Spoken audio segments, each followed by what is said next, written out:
জীবনে যদি আপনি বন্ধু লাভ করতে চান তাহলে আপনাকে অনেকগুলো কাজ করতে হবে।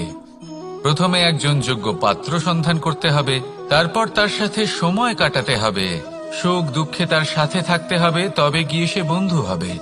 কিন্তু যদি আপনি শত্রু খুঁজতে চান তাহলে কোথাও যাওয়ার দরকার নেই, কারণ আপনার সব থেকে বড় শত্রু আর কোথাও নেই, আপনারই মনের মধ্যে, আপনার চেতনায় রয়েছে।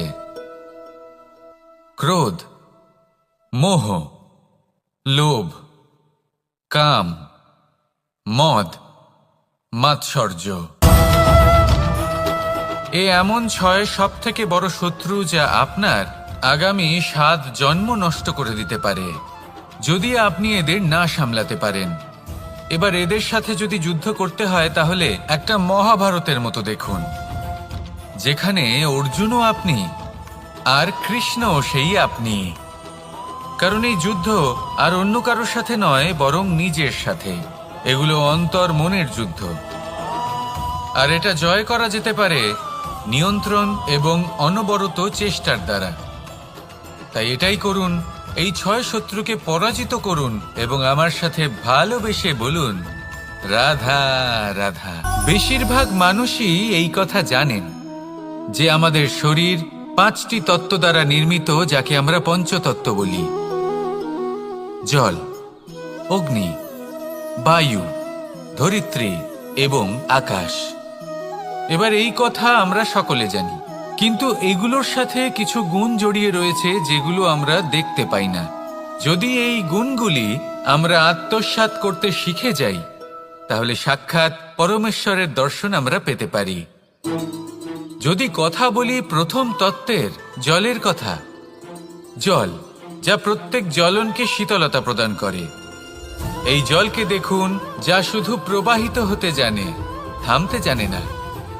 জল পাথরের সাথে সংঘর্ষ করতে জানে, যার পথে অনেক বাধা আসে, কিন্তু সে প্রবাহিত হতে থাকে। নিরাকার হলো এই জল, যে কোনো পাত্রেই রাখুন না কেন তার আকার ধারণ করে নেবে। এটাই হলো এর বিশেষত্ব এবং এটাই হলো আমাদের শিক্ষা। কিভাবে প্রবাহমান থাকতে হবে, কিভাবে আমাদের থামলে চলবে না, তাতে আমাদের পথের মধ্যে যতই যেরকমই সমস্যা আসুক না কেন, আমাদের এই জলের মতোই নিরাকার হয়ে যে কোনো পরিস্থিতিতেই প্রবাহমান থাকতে হবে।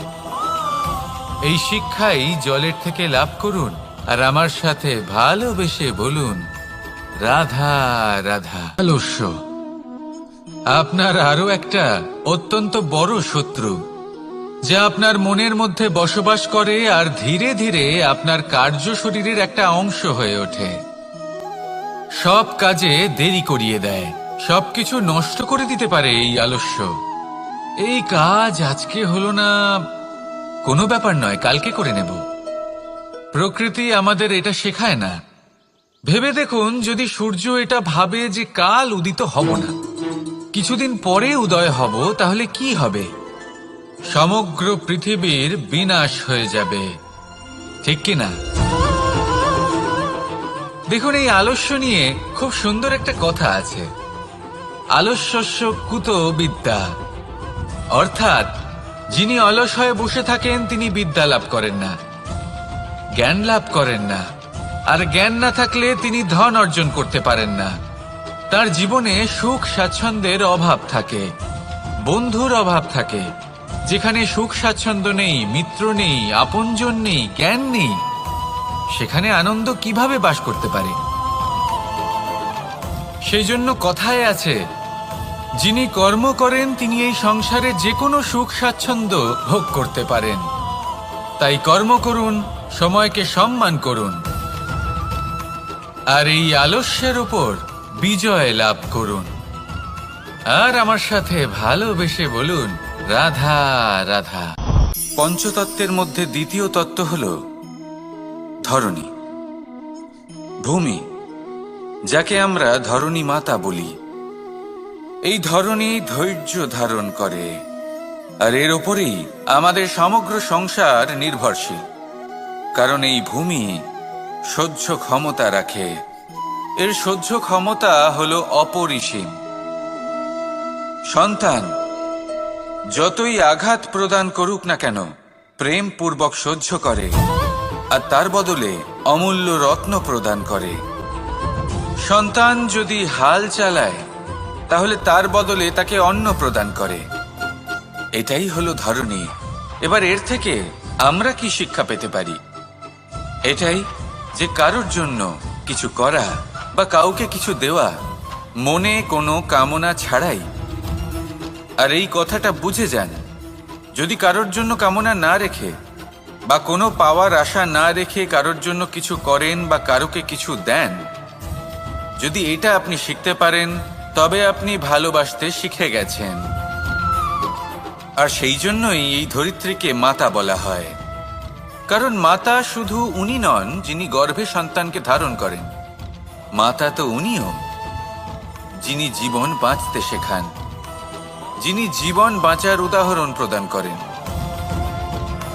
তাহলে ধরনীর থেকে এই নিঃস্বার্থ ভাব শিখুন, নিঃস্বার্থ ভালোবাসা শিখুন, আর এই ভালোবাসার সাথেই বলুন রাধা রাধা।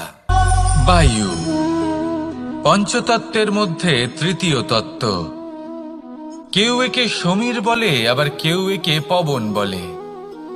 প্রথম কথা হলো এটাই যে এই বায়ু আমাদের জীবন দান করে প্রতিদিন, প্রত্যেক মুহূর্তে। এই বায়ুর কারণেই আমরা নিঃশ্বাস নিতে পারি, জীবিত থাকতে পারি। এই বায়ুই হলো সেই যা সকল মেঘেদের একত্রিত করে একটি স্থানে আর বর্ষা ঘটায়। আর এই বর্ষার কারণেই এই ধরিত্রীতে অন্ন উৎপন্ন হয়। এই বায়ুকে দেখুন, কখনো এতটা সৌম্য যে আপনার কোনোই তফাৎ বোধ হয় না, আর কখনো কখনো এমন রূপ ধারণ করে ফেলে যে অনেক বড় বড় পর্বতের আকার পর্যন্ত বদলে ফেলে। এটাই হলো বায়ুর বিশেষত্ব। বায়ু শেখায় যে সময়ের সাথে সাথে বইতে থাকো, সকলকে জীবন দান করো, সকলকে সাহায্য করো, কিন্তু যখন বিপদ সামনে আসবে তখন দৃঢ় হয়ে সম্মুখীন হও। বাধা অনুযায়ী নিজেকে গড়ে নিতে হবে, আর কখন কতটা কঠোর হতে হবে আর কখন কতটা সৌম্য হতে হবে এটা বায়ুকে দেখে শিখুন, আর আমার সাথে ভালোবেসে বলুন রাধা রাধা। অগ্নি চতুর্থ তত্ত্ব, সব থেকে বেশি গুরুত্বপূর্ণ কিন্তু তার থেকেও বেশি ভয়াবহ। কখনো অগ্নিকে নিয়ন্ত্রিত রূপে উনুনে জ্বলতে দেখেছেন? এই অগ্নি আমাদের খাবার বানাতে সাহায্য করে, যা আমাদের শক্তি প্রদান করে। কিন্তু এই অগ্নি যখন বিচলিত হয়ে, অনিয়ন্ত্রিত হয়ে কোনো বনের আগুন হয়ে ওঠে, তখন মহা বিনাশ ঘটে যায়। আপনারই অন্তরের ঊর্জা হলো এই অগ্নি। এটা আপনার শক্তিও, আপনার ক্রোধ। একে ব্যবহার কিভাবে করবেন তা আপনারই হাতে। যদি কোনো ব্যক্তি নিজের অন্তরের এই ঊর্জাকে ব্যবহার করেন শক্তির রূপে, তাহলে সে বিকাশ ঘটাতে পারে, নির্মাণ ঘটাতে পারে। কিন্তু যদি কোনো ব্যক্তি তার অন্তরের ঊর্জাকে বিধ্বংসী অস্ত্র বানিয়ে ফেলেন, তাহলে নিশ্চিত রূপে মহা বিনাশ ঘটতে পারে, যাতে বিনাশ তারও অবশ্যই হবে। অনেক বছর পূর্বে এমনই এক আগুনের দ্বারা এই সুন্দর পৃথিবীর নির্মাণ হয়েছিল, আর অনেক বছর পূর্বে এমন এক আগুনেই সমস্ত জীব এবং সংসার বিলুপ্ত হয়ে গেছিল। এবার আপনি আপনার অন্তরের ঊর্জা দ্বারা বিনাশ ঘটাতে চান নাকি নির্মাণ ঘটাতে চান, সেই সিদ্ধান্ত আপনারই। আসুন আমার সাথে ভালোবেসে বলুন রাধা রাধা। পঞ্চম তত্ত্ব, আকাশ নব ব্যোম। আসলে কোনো ভ্রম নাকি সত্য? ভ্রম তো হতে পারে না, কারণ ভ্রমের মধ্যে কেউ বাঁচতেই পারে না। আর যদি সত্য হয় তাহলে এতটাই বিশাল যে আমাদের চোখের থেকে, আমাদের ইন্দ্রিয়ের থেকে, আমাদের মস্তিষ্কের থেকে, আমাদের চিন্তা ভাবনার থেকেও অনেক ঊর্ধ্বে, যাকে আমরা বুঝতেই পারি না। এটা যতটাই বিশাল আকার ঠিক ততটাই সরল। এই আকাশ যতই অন্ধকারাচ্ছন্ন ততটাই আলোর প্রকাশ প্রদান করে থাকে। দেখতে গেলে এ হলো জীবনের সঞ্চালক, কিন্তু যদি ক্রুদ্ধ হয়ে যায় তাহলে প্রাণ কেড়ে নিতেও দ্বিধাবোধ করে না। এই আকাশ শুধুমাত্র পৃথিবী লোক নয়, বরং এই সমগ্র ব্রহ্মাণ্ডকে, এই সমগ্র সৃষ্টিকে, এর প্রত্যেকটা তারাকে, প্রত্যেকটা গ্রহকে একটা বিশেষ স্থান প্রদান করে। এর নিজের কোনোই অস্তিত্ব নেই, কিন্তু সকলকে অস্তিত্ব প্রদান করে। এটাই হলো এই আকাশের মাহাত্ম্য। এই আকাশে হলো মাহাত্ম্যের প্রতিরূপ, যা আমাদের ভাবনা দ্বারা উৎপন্ন হয়। আপনিও আকাশের মতো এই বোধকে আপন করে নিন। আপনার জীবনও আকাশের মতন মহান এবং বিশাল হয়ে উঠবে। আর তখনই মন সুপ্রসন্ন হয়ে বলবে, রাধা রাধা। কাম, তৃতীয় পুরুষার্থ। এবার অধিকাংশ মানুষই কাম বলতে বিলাসিতা, বাসনা, লালসা মনে করে ফেলে। আসলে এমন কিছুই নয়। কামের বাস্তবিক অর্থ কি? কামের বাস্তবিক অর্থ হল কামনা। প্রতিটা ব্যক্তি, প্রতিটা মানুষ, প্রতিটা জীব এই সংসারে কোনো না কোনো বিশেষ কারণে আসে। সেই কারণকে পূর্ণ করার জন্য কর্ম করাকে কাম বলে। এখন সেটা সবার জন্য ভিন্ন হতে পারে। কারোর কাছে সেটা জ্ঞান অর্জন করা হতে পারে, আবার কারোর কাছে নির্মাণ করা হতে পারে। কারোর জন্য পরিবারকে সঞ্চালন করা হতে পারে, আবার কারোর জন্য এই সংসার থেকে পাপ দূর করা হতে পারে। কিন্তু সবথেকে গুরুত্বপূর্ণ হলো যে মানুষ যেন নিজের কর্ম ঠিক করে করে, সম্পূর্ণ যত্ন নিয়ে করে। তৃতীয় পুরুষার্থ মানে এই কাম। এটার অনুচিত অর্থ নিজেকে বোঝানো মানেই সমগ্র জীবনকে অর্থহীন করে দেওয়া। তাই প্রেম দ্বারা আপনার এই সংসারে আসার কারণটাকে অনুসন্ধান করুন, আর এই প্রেমের সাথেই বলুন, রাধা রাধা। এবার এই পুরুষার্থের বিষয়ে আপনারা অবশ্যই শুনেছেন। মোক্ষ, চতুর্থ পুরুষার্থ। আপনারা কি জানেন এই মোক্ষ আসলে কি? ধর্ম, অর্থ, কামনার পালন করতে করতে মৃত্যু লাভ করা, এটাই কি মোক্ষ? না, মোক্ষ হলো সেটাই যা জন্ম এবং মৃত্যুর ঊর্ধ্বে। প্রত্যেক ব্যক্তি, প্রত্যেক জীবই সংসারে কোনো না কোনো বিশেষ প্রয়োজনে আসে। ধর্মপথে, সৎপথে অর্থ উপার্জন করা, প্রয়োজনকে পূর্ণ করার চেষ্টা করতে করতে সেই প্রয়োজনকে পূর্ণ করা তাকে মুক্তির পথে নিয়ে যায়, যা হলো মোক্ষ। যদি এই মোক্ষ লাভ না হয় তাহলে মানুষ জন্ম এবং মৃত্যুর এই চক্রে বারবার ফিরে আসবে। তাই নিঃস্বার্থভাবে সদ্ভাব নিয়ে কর্ম করুন, সকলকে ভালোবাসুন, আর আমার সাথে বলুন, রাধা রাধা। মানুষ বড়ই বিচিত্র প্রাণী। অধিক থেকে অধিকতর ধন লাভ করার চেষ্টায় নিজের শরীরকে নষ্ট করে ফেলেন, নিজের শক্তি হারিয়ে ফেলেন, নিজের সামর্থ্য হারিয়ে ফেলেন। আর যে ধন লাভ করেন সেটা কোথায় যায়? সেই শক্তি, সেই সামর্থ্যকে আবার ফিরে পাওয়ার জন্য। আর কিছু মানুষ জীবন এমনভাবে যাপন করেন যেন তা কখনোই শেষ হবে না। কিন্তু শেষ তো সবারই হবে। আর যখনই শেষটা কাছে চলে আসে তখন মানুষ এটা বুঝতে পারেন যে সে জীবনকে উপভোগ করেননি। তার কারণটা কি? লালসা।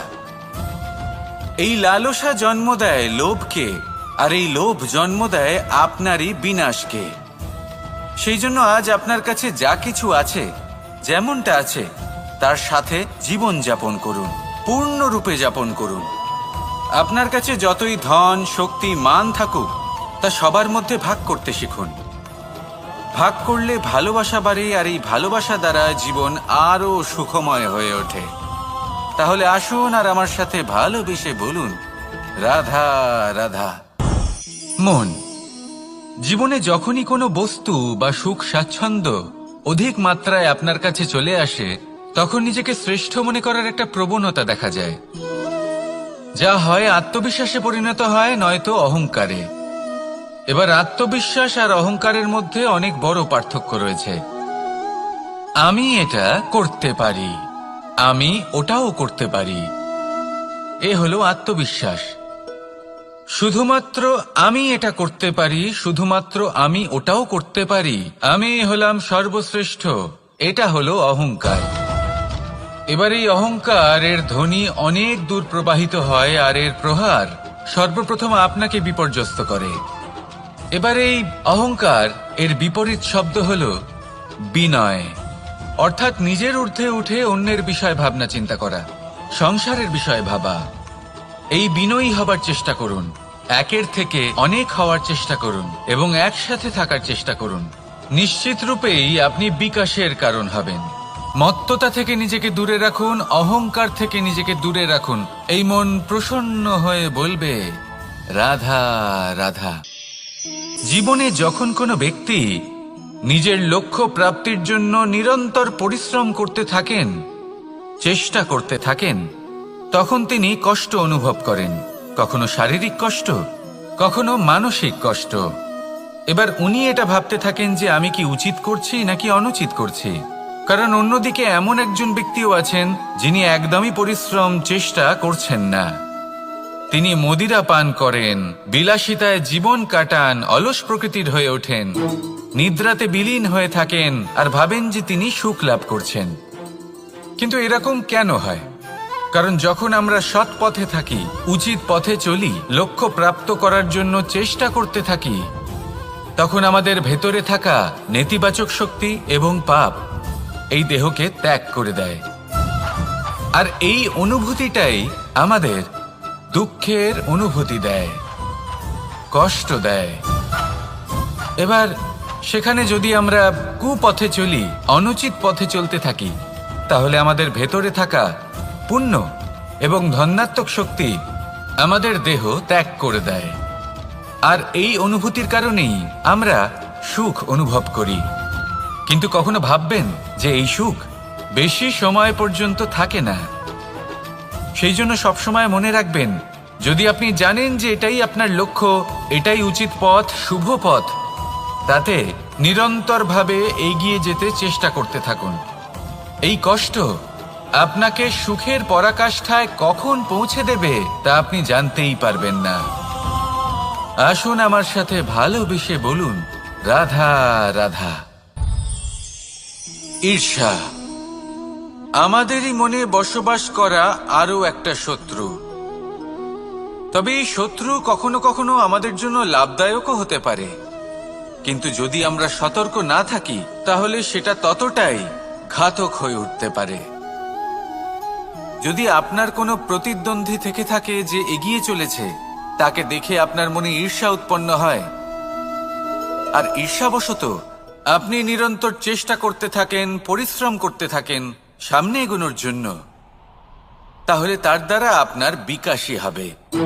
কিন্তু যদি আপনি নিজের বিরোধীকে শেষ করতে দেওয়ার জন্য অগ্রসর হন, তাকে বিনাশ করার জন্য অগ্রসর হন, তাহলে এই ঈর্ষা প্রথমে আপনার বিনাশ অবশ্যই করবে। একটা কথা আছে, এটা পশু প্রবৃত্তি, আপনি শুধুই নিজের বিকাশের কথা ভাববেন। তিনিই হলেন প্রকৃত মানুষ, যিনি অন্য মানুষের জন্য প্রাণও দিতে পারেন। এই ঈর্ষা যদি আপনাকে বিকাশের পথে নিয়ে যেতে পারে তাহলে খুবই ভালো। যদি আপনাকে অন্য কাউকে বিনাশ করে দেওয়ার পথে অগ্রসর করে, তাহলে তার থেকে দূরে থাকাই ভালো। যেমন ধরুন, আপনার কাছে একটা সূচ আছে, যার দ্বারা আপনি ছেঁড়া কাপড়ও সেলাই করতে পারবেন বা অন্য কারোর পাত্রে ছিদ্রও করে দিতে পারবেন। আপনি কি চাইবেন, নিজের বিকাশ নাকি অন্য কারোর বিনাশ? সিদ্ধান্ত আপনারই। আসুন আর আমার সাথে ভালোবেসে বলুন, রাধা রাধা। বিষ এবং অমৃত, এর ভিত্তিতেই সংসার চক্র চলতে থাকে। যখন সমুদ্র মন্থন হয়েছিল তখন এই দুই প্রাপ্ত হয়েছিল। প্রথমে বিষ পাওয়া গেল, তারপর অমৃত। জীবন মন্থন করলেও এগুলো লাভ করা যায়। এবার এই যে বিষ, তা হলো অমৃতের থেকে অনেক বেশি শক্তিশালী এবং সেই জন্যই অনেক বেশি ঘাতকও। এবার বোঝার চেষ্টা করি এই বিষ আসলে কি। যে কোনো বস্তু বা কোনো ভাব যদি মাত্রার থেকে বেশি পরিমাণে আপনার কাছে থাকে, প্রয়োজনের থেকে বেশি আপনার কাছে থাকে, তাহলে সেটা আপনার কাছে বিষ সমান হতে পারে। তা সে ধন হোক, শক্তি হোক, সম্মান হোক, ইত্যাদি ইত্যাদি। যদি আপনার কাছে এমন কিছু থেকে থাকে যা মাত্রার থেকে বেশি পরিমাণে আপনার কাছে আছে, তাহলে তাকে ভাগ করতে শিখুন। যদি আপনি ভাগ করতে শিখে যান, তাহলে এই বিষই আপনার জন্য অমৃতে পরিণত হবে, আর তাদের কাছেও অমৃত সমান হয়ে উঠবে যাদের এই সাহায্যের প্রয়োজন। তাহলে ভাগ করে নিতে শিখুন আর আমার সাথে ভালোবেসে বলুন, রাধা রাধা। কোনো বাড়িতে, কোনো পরিবারে যখন কারোর জন্ম হয়, তখন তা কত সুখের মুহূর্ত হয়। সেই ছোট্ট সন্তান যখন কিছুটা বড় হয়, সে হাঁটার চেষ্টা করে, আর সেই প্রক্রিয়াতেও খুব বড় একটা শিক্ষা লুকিয়ে রয়েছে, ঠেলে দেওয়া। যখন আপনি হাঁটতে চান, সামনে এগোতে চান, তখন আপনি কি করেন? নিজের পায়ের তলার যে মাটি, তাকে আপনি পেছনে ঠেলে দেন। ব্যাস, এই একই জিনিস তো জীবনেও শিখতে হবে। এবার যদি আপনি জ্ঞানের পথে অগ্রসর হতে চান, তাহলে অজ্ঞানতাকে পেছনে সরিয়ে দিতে হবে। যদি আপনি প্রকাশের দিকে এগোতে চান, তাহলে অন্ধকারকে পেছনে সরিয়ে দিতে হবে। যদি আপনি ভবিষ্যতে সফল হতে চান, তাহলে অতীতের যে অসফলতাগুলিকে পেছনে সরিয়ে দিতে হবে। যে জল বইতে বইতে থেমে যায়, তাকে আমরা নালা বলে থাকি। তার থেকে দুর্গন্ধ বের হয়। কিন্তু যে জল বইতেই থাকে, তাকেই আমরা পবিত্র জল বলি। তাহলে আপনিও কর্ম করতে থাকুন, কখনো থামবেন না। আর আমার সাথে ভালোবেসে বলুন, রাধা রাধা। যোগাসন। যোগাসনে আসন অত্যন্ত গুরুত্বপূর্ণ। এবার আমি বলবো সবথেকে শ্রেষ্ঠ আসন কোনটি। আশ্বাস। নিজেকে আশ্বস্ত করতে থাকুন যে আমি আছি, সব ঠিক হবে, যা হচ্ছে ভালোর জন্য হচ্ছে। এই আশ্বাস আপনাকে জীবনে এমন ধনাত্মক বিশ্বাস দেবে যে আপনি বড় বড় সমস্যার সমাধান করতে পারবেন। এবার যদি কথা বলি সবথেকে কঠিন সময়ের, তাহলে সেটা হলো বিচ্ছেদের। যা মা সীতাকে সহ্য করতে হয়েছে শ্রীরামের জন্য, রাধা কৃষ্ণকেও সহ্য করতে হয়েছে। যে ব্যক্তি বিচ্ছেদের সময় সঠিক পথে চলে এসেছে, সে জীবনে অনেক শ্রেষ্ঠ স্থানে অবশ্যই পৌঁছতে পারবে। এবার যদি কথা বলি সবথেকে জরুরি এবং গুরুত্বপূর্ণ সময়ের, তাহলে সেটা হলো সংযোগ। সকলকে সাহায্য করতে থাকুন। আপনি অন্যদের সাহায্য করে তাদের যত আনন্দ দিতে পারবেন, ততটাই আনন্দ আপনারও জীবনে অবশ্যই আসবে। আসুন আর আমার সাথে ভালোবেসে বলুন, রাধা রাধা। কামবোধ। এটাই আপনার অন্তরের প্রথম শত্রু। বেশিরভাগ মানুষই কামবোধ বলতে লালসা বোঝেন, কিন্তু এটা সম্পূর্ণ সত্য নয়। কামের আসল অর্থ হলো কামনা। এটা খুবই সহজ ব্যাপার। মনুষ্য শরীর থাকলে, মানুষের মন থাকলে, এই কামনা অবশ্যই থাকবে। এবার এটাই দেখতে হবে যে এই কামনা নেতিবাচক কামনা নাকি ইতিবাচক কামনা। অন্য কারোর জিনিসে নজর দেওয়া, অন্য কোনো মানুষের উপর নজর দেওয়া, কোনো অনুচিত বস্তুর দিকে নজর দেওয়া, এই নেতিবাচক কামনা। আর এই দুষ্কামনা মানুষকে দিয়ে অপকর্ম করাবেই করাবে। তাই মনে রাখবেন, যে ব্যক্তি নিজের কামনাকে নিয়ন্ত্রণে রাখতে পারেন, তিনি সঠিক পথেও থাকেন, সঠিক লক্ষ্যে পৌঁছতেও পারেন। যিনি কামনা নিয়ন্ত্রণে রাখতে পারেন না, তিনি তার পথও হারিয়ে ফেলেন এবং লক্ষ্যচ্যুতও হন। তাই মনে রাখবেন, নিজের কামনাগুলিকে নিয়ন্ত্রণে রাখুন। কাম নামক এই শত্রুর ওপর বিজয় লাভ করুন। আর আমার সাথে ভালোবেসে বলুন, রাধা রাধা। ক্রোধ। আপনার অন্তরের আরও একটা শত্রু। এই ক্রোধ আসলে কি? আপনার মনের এক ভাবনা, যা আপনার মনেই উৎপন্ন হয়। এই মন আত্মার সাথে যুক্ত থাকে। এখন একটা ভাবনা যা আত্মার সাথে যুক্ত থাকে, তাকে অনুচিত কেন বলা হয়, সেটা বোঝার চেষ্টা করুন। ক্রোধ কখনো কখনো জরুরি হয়, বিশেষ রূপে তখন যখন আপনি সঠিক পক্ষে দাঁড়িয়ে রয়েছেন এবং সামনের ব্যক্তি অধর্মের পক্ষে রয়েছেন আর বিনম্রভাবে মানছেন না। যেমন শ্রীরাম ক্রুদ্ধ হয়েছিলেন সাগরের ওপর, ওটা উচিত ছিল, আর তা ততক্ষণই উচিত যতক্ষণ আপনি ক্রোধকে নিয়ন্ত্রণ করছেন। যদি ক্রোধ আপনাকে নিয়ন্ত্রণ করতে শুরু করে তাহলে পরিস্থিতি এমনও হতে পারে, ধরুন একজন ব্যক্তির প্রতি ক্রোধের কারণে আপনি তার ক্ষতি করতে চান। আপনি একটা কয়লা হাতে নিলেন, আর সেই কয়লা সামনের ব্যক্তির ক্ষতি করার পূর্বে আপনার হাত জ্বালিয়ে দেবে। ব্যাস, ক্রোধ এটাই করে, সর্বপ্রথম আপনার ক্ষতি করে, আপনার বিবেক হরণ করে নেয়, আপনি আপনার নিয়ন্ত্রণ হারিয়ে ফেলেন আর সবকিছু নষ্ট হয়ে যায়। বেশিরভাগ মানুষ ক্রোধে এমন সিদ্ধান্ত নেন যে সেটা তাদেরই বিনাশের কারণ হয়ে দাঁড়ায়। আর কিছু মানুষ বলেন যে আমাদের জীবনে এত যন্ত্রণা আছে, এত সংকট আছে যে ক্রোধ উৎপন্ন হবেই। আর এরকম সময় এটাই উচিত হবে যে আপনি নিজেকে ক্রোধের থেকে দূরে রাখুন আর তারপর সমস্যার নিবারণ করুন। আর এই নিবারণই আপনার জীবনকে একটা শ্রেষ্ঠ স্তরে পৌঁছে দেবে। তাহলে ক্রোধ থেকে দূরে থাকুন, সুপ্রসন্ন থাকুন, আর আমার সাথে ভালোবেসে বলুন রাধা রাধা। লোভ আপনার অন্তরের আরো একটা শত্রু। দেখতে গেলে এটা একটা শব্দ, একটা সংস্কৃত শব্দ, লব ধাতু থেকে উৎপন্ন হয়েছে। এর অর্থ কিছু লাভ করা। কিছু লাভ করা অনুচিত নয়, আরো কিছু লাভ করাও অনুচিত নয়, কিন্তু সব থেকে বেশি আমি লাভ করব, আমি আরো চাই, আরো বেশি চাই, আরো বেশি পেতে চাই, এটাই হলো লোভ। আর এই লোভ যখন গ্রাস করে তখন আপনি যা পেতে চান, সে ধনই হোক বা মানই হোক, তা অর্জন করার জন্য মানুষ যে কোনো স্তরে পৌঁছে যেতে পারে। যদি মানুষ ধন অর্জন করতে চান তাহলে তার জন্য তারা অধর্মের পথেও চলতে পারেন। যদি সম্মান অর্জন করতে চান তাহলে অন্য মানুষকে ছোটও করতে পারেন।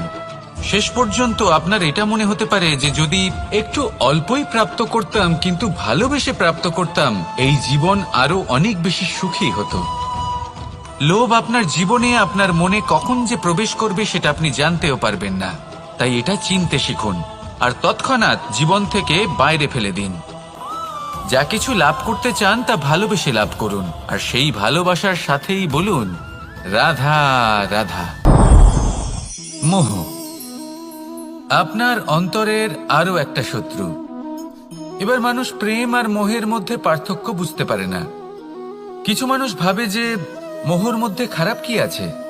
যদি কোনো মানুষের তার বাবা মার প্রতি, তার সন্তানের প্রতি মোহ থাকে তবে খারাপ কি আছে?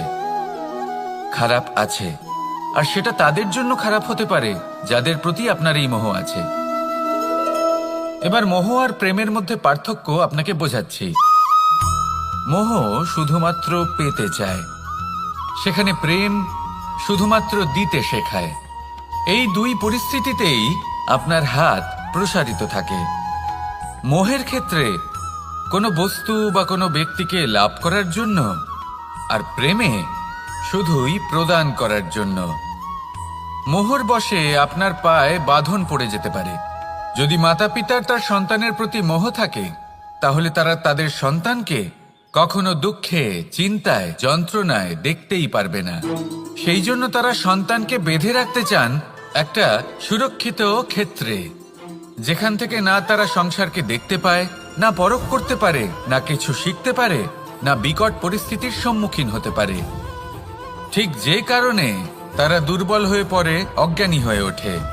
তাদের বিকাশ সেখানেই স্তব্ধ হয়ে যায়, আর সেখানে প্রেম শুধুমাত্র বিকাশের পথে নিয়ে যায়।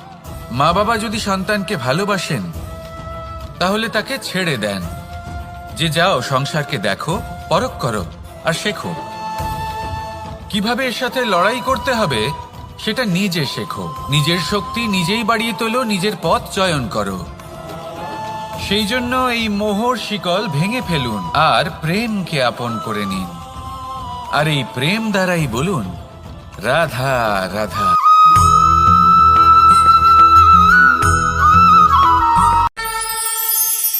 একবার একটা শেয়াল বনে বিচরণ করছিল। ও একটা ছোট্ট শাবক দেখতে পেল। ও ভাবলো আজ একেই আমি খাবার হিসেবে গ্রহণ করব।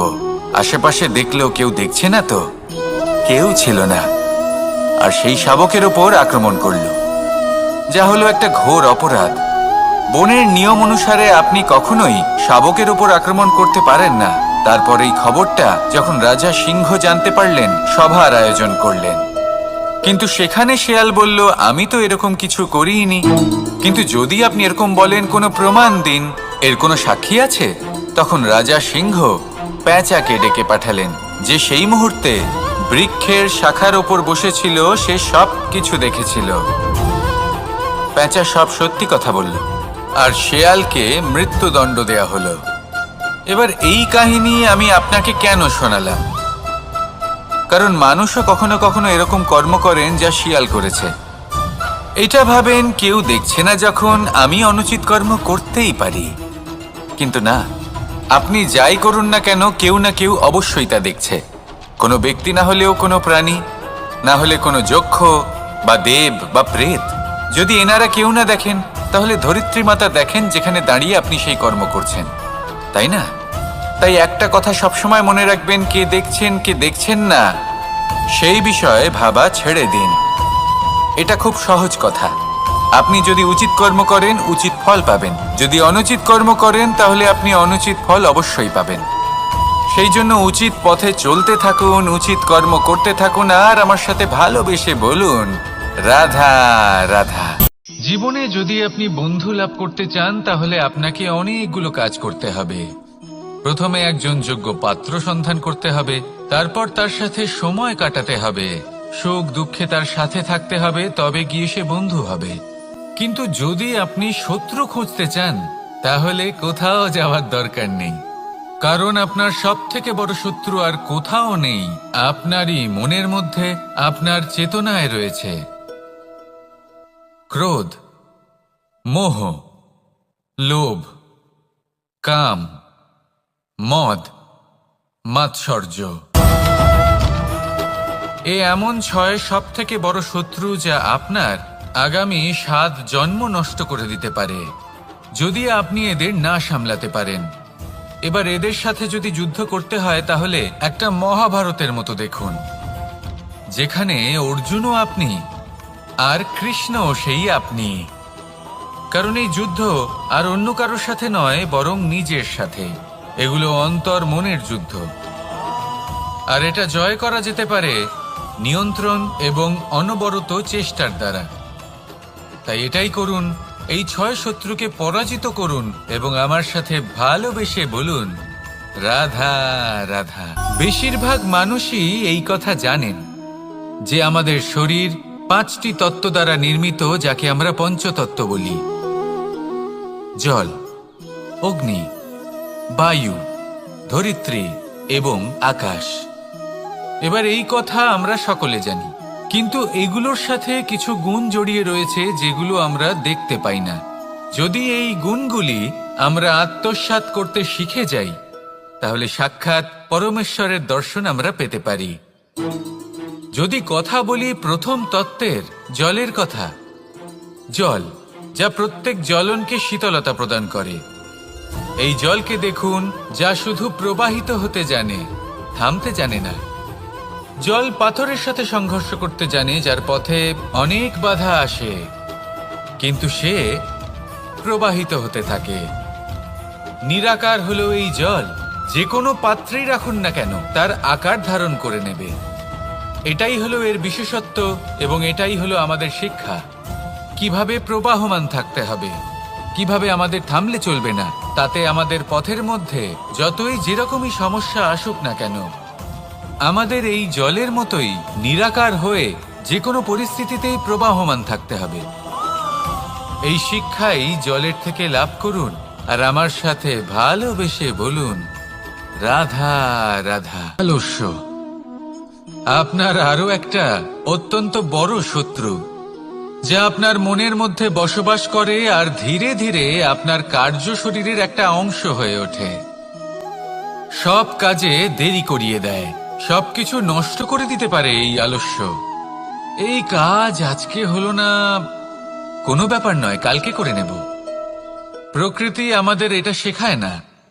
ভেবে দেখুন, যদি সূর্য এটা ভাবে যে কাল উদিত হব না, কিছুদিন পরে উদয় হব, তাহলে কি হবে? সমগ্র পৃথিবীর বিনাশ হয়ে যাবে, ঠিক কিনা? দেখুন, এই আলস্য নিয়ে খুব সুন্দর একটা কথা আছে, আলস্যস্য কুত বিদ্যা। অর্থাৎ যিনি অলস হয়ে বসে থাকেন তিনি বিদ্যা লাভ করেন না, জ্ঞান লাভ করেন না, আর জ্ঞান না থাকলে তিনি ধন অর্জন করতে পারেন না। তার জীবনে সুখ স্বাচ্ছন্দ্যের অভাব থাকে, বন্ধুর অভাব থাকে। যেখানে সুখ স্বাচ্ছন্দ্য নেই, মিত্র নেই, আপনজন নেই, জ্ঞান নেই, সেখানে আনন্দ কিভাবে বাস করতে পারে? সেই জন্য কথায় আছে, যিনি কর্ম করেন তিনি এই সংসারে যে কোনো সুখ স্বাচ্ছন্দ্য ভোগ করতে পারেন। তাই কর্ম করুন, সময়কে সম্মান করুন, আর এই আলস্যের উপর বিজয় লাভ করুন। আর আমার সাথে ভালোবেসে বলুন, রাধা রাধা। পঞ্চতত্ত্বের মধ্যে দ্বিতীয় তত্ত্ব হল ধরণী, ভূমি, যাকে আমরা ধরণী মাতা বলি। এই ধরণী ধৈর্য ধারণ করে, আর এর ওপরেই আমাদের সমগ্র সংসার নির্ভরশীল। কারণ এই ভূমি সহ্য ক্ষমতা রাখে, এর সহ্য ক্ষমতা হলো অপরিসীম। সন্তান যতই আঘাত প্রদান করুক না কেন, প্রেম পূর্বক সহ্য করে, আর তার বদলে অমূল্য রত্ন প্রদান করে। সন্তান যদি হাল চালায়, তাহলে তার বদলে তাকে অন্ন প্রদান করে। এটাই হলো ধরণী। এবার এর থেকে আমরা কি শিক্ষা পেতে পারি? এটাই যে কারোর জন্য কিছু করা বা কাউকে কিছু দেওয়া মনে কোনো কামনা ছাড়াই। আর এই কথাটা বুঝে যান, যদি কারোর জন্য কামনা না রেখে বা কোনো পাওয়ার আশা না রেখে কারোর জন্য কিছু করেন বা কারোকে কিছু দেন, যদি এটা আপনি শিখতে পারেন, তবে আপনি ভালোবাসতে শিখে গেছেন। আর সেই জন্যই এই ধরিত্রীকে মাতা বলা হয়। কারণ মাতা শুধু উনি নন যিনি গর্ভে সন্তানকে ধারণ করেন, মাতা তো উনিও যিনি জীবন বাঁচতে শেখান, যিনি জীবন বাঁচার উদাহরণ প্রদান করেন। তাহলে ধরণীর থেকে এই নিঃস্বার্থ ভাব শিখুন, নিঃস্বার্থ ভালোবাসা শিখুন, আর এই ভালোবাসার সাথেই বলুন, রাধা রাধা। বায়ু পঞ্চতত্ত্বের মধ্যে তৃতীয় তত্ত্ব। কেউ একে সমীর বলে, আবার কেউ একে পবন বলে। প্রথম কথা হলো এটাই যে এই বায়ু আমাদের জীবন দান করে প্রতিদিন, প্রত্যেক মুহূর্তে। এই বায়ুর কারণেই আমরা নিঃশ্বাস নিতে পারি, জীবিত থাকতে পারি। এই বায়ুই হলো সেই যা সকল মেঘেদের একত্রিত করে একটি স্থানে আর বর্ষা ঘটায়। আর এই বর্ষার কারণেই এই ধরিত্রীতে অন্ন উৎপন্ন হয়। এই বায়ুকে দেখুন, কখনো এতটা সৌম্য যে আপনার কোনোই তফাৎ বোধ হয় না, আর কখনো কখনো এমন রূপ ধারণ করে ফেলে যে অনেক বড় বড় পর্বতের আকার পর্যন্ত বদলে ফেলে। এটাই হলো বায়ুর বিশেষত্ব। বায়ু শেখায় যে সময়ের সাথে সাথে বইতে থাকো, সকলকে জীবন দান করো, সকলকে সাহায্য করো, কিন্তু যখন বিপদ সামনে আসবে তখন দৃঢ় হয়ে সম্মুখীন হও। বাধা অনুযায়ী নিজেকে গড়ে নিতে হবে, আর কখন কতটা কঠোর হতে হবে আর কখন কতটা সৌম্য হতে হবে, এটা বায়ুকে দেখে শিখুন। আর আমার সাথে ভালোবেসে বলুন, রাধা রাধা। অগ্নি চতুর্থ তত্ত্ব, সব থেকে বেশি গুরুত্বপূর্ণ কিন্তু তার থেকেও বেশি ভয়াবহ। কখনো অগ্নিকে নিয়ন্ত্রিত রূপে উনুনে জ্বলতে দেখেছেন? এই অগ্নি আমাদের খাবার বানাতে সাহায্য করে, যা আমাদের শক্তি প্রদান করে। কিন্তু এই অগ্নি যখন বিচলিত হয়ে, অনিয়ন্ত্রিত হয়ে কোন বনের আগুন হয়ে ওঠে, তখন মহা বিনাশ ঘটে যায়। আপনারই অন্তরের ঊর্জা হলো এই অগ্নি। এটা আপনার শক্তিও, আপনার ক্রোধ। একে ব্যবহার কিভাবে করবেন তা আপনারই হাতে। যদি কোনো ব্যক্তি নিজের অন্তরের এই ঊর্জাকে ব্যবহার করেন শক্তির রূপে, তাহলে সে বিকাশ ঘটাতে পারে, নির্মাণ ঘটাতে পারে। কিন্তু যদি কোনো ব্যক্তি তার অন্তরের ঊর্জাকে